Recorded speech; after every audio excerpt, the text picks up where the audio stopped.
નમસ્કાર વિદ્યાર્થી મિત્રો, વર્લ્ડ ઇનબોક્સના કરંટ અફેર્સના લેક્ચરમાં ફરી આપનું હાર્દિક સ્વાગત છે.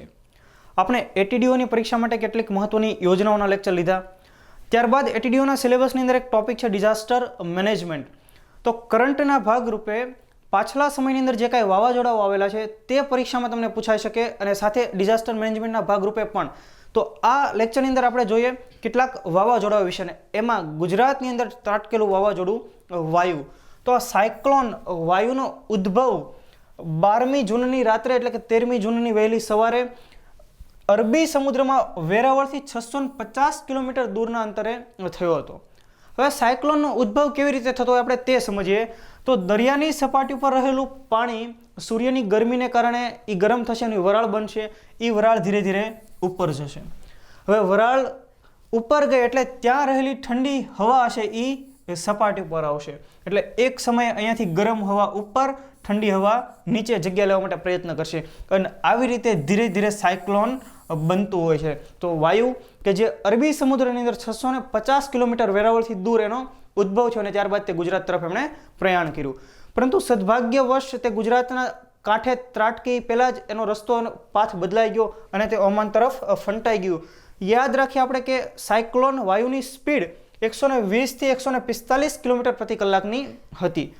તો કયા કયા વિસ્તારો આ સાયક્લોનની અસરગ્રસ્ત બન્યા હતા? તો જોઈએ કે દ્વારકા, પોરબંદર, ગીર સોમનાથ, કચ્છ, વેરાવળ, જામનગર, બોટાદ, ભાવનગર, અમરેલી અને મોરબી. તો આ દરમિયાન કોઈ નુકસાની ન જાય એના માટે સરકારે જે કાંઈ તૈયારીઓ કરી હતી એ વિશે આપણે જોઈએ. તો કે એનડીઆરએફ અને એસડીઆરએફની 46 ટીમોને બોલાવાઈ હતી. NDRF national disaster response force અને એસડીઆરએફ એટલે કે સ્ટેટ ડિઝાસ્ટર રિસ્પોન્સ ફોર્સ. ત્યારબાદ 4 આર્મીની ટીમ અને મરીન સિક્યુરિટી ફોર્સને પણ સ્ટેન્ડ બાય રખાઈ હતી.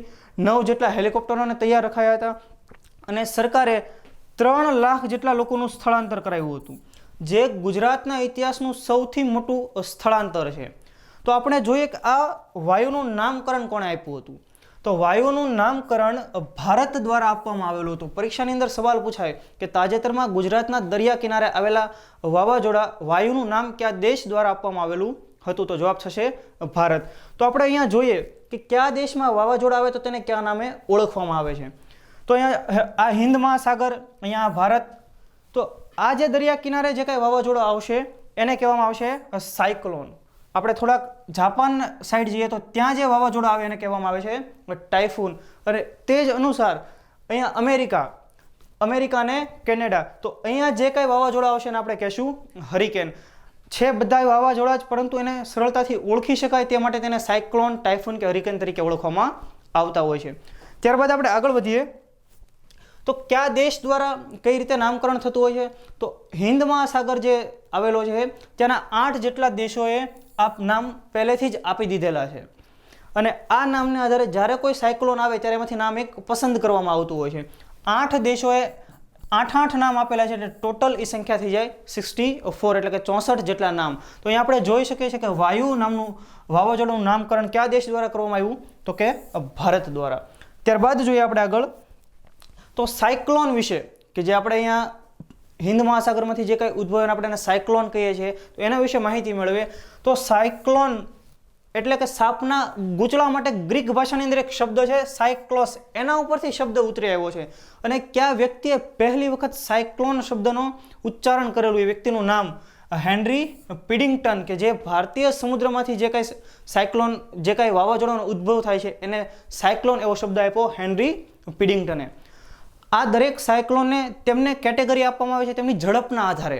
તો અહીંયા એની કેટેગરી દર્શાવેલી છે. તો કેટેગરી 1, જે સાયક્લોનની ઝડપ 119 થી 153 કિલોમીટર પ્રતિ કલાકની હશે એને કેટેગરી 1 ની અંદર રાખવામાં આવશે. ત્યારબાદ કેટેગરી 2, 154 થી 177 કિલોમીટર પ્રતિ કલાકની ઝડપ. કેટેગરી 3, 178 થી 208 કિલોમીટર પ્રતિ કલાકની ઝડપ. કેટેગરી 4, 209 થી 251 કિલોમીટર પ્રતિ કલાકની ઝડપ. અને કેટેગરી 5, 252 કિલોમીટર પ્રતિ કલાકથી વધુ ઝડપે જો કોઈ સાયક્લોન હોય તો એને આપણે કેટેગરી 5 માં રાખશું. તો આ કેટેગરીને આધારે પણ એટલો ખ્યાલ આવશે કે વાયુ વાવાઝોડું કઈ કેટેગરીમાં હતું?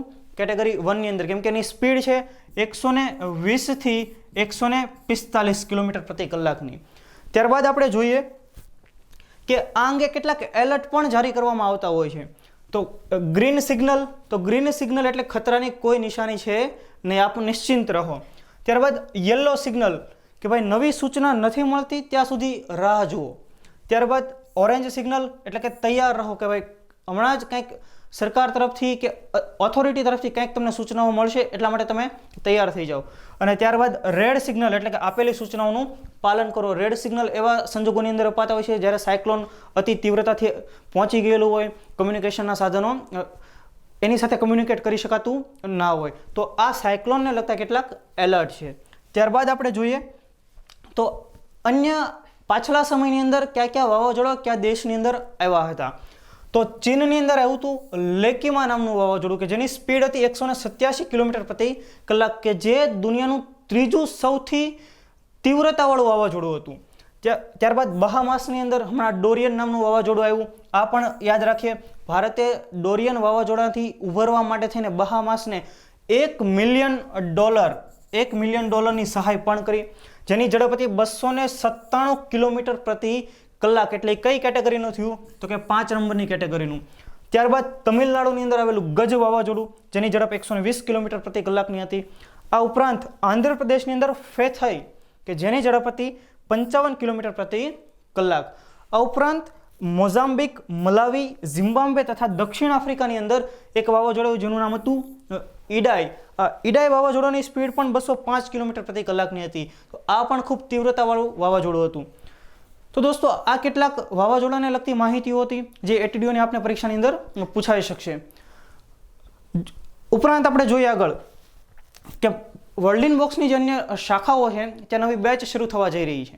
તો આ બેચનો આપ લાભ લેવા ઈચ્છતા હો એટલા માટે એ માહિતી આપને મળી રહી છે. તો આપ કે world in box academy Vidyanagar, તો ત્યાં 6 જાન્યુઆરીથી એક નવી બેચ શરૂ થવા જઈ રહી છે. આ ઉપરાંત world in box academy Gandhinagar, તો ત્યાં જનરલ બેચ શરૂ થવા જઈ રહી છે. એ પણ 6 જાન્યુઆરીથી 6, 7 અને 8 જાન્યુઆરી ડેમો લેક્ચર શરૂ હશે. અને 2 જાન્યુઆરી 2020થી ગાંધીનગર ખાતે જીપીએસસી ક્લાસ 1-2 એની બેચ શરૂ થઈ ચૂકેલી છે. તો આપ આ બેચમાં પણ જોડાવા જો ઈચ્છતા હો તો ત્યાંની ગાંધીનગર શાખાની મુલાકાત લઈ શકો છો.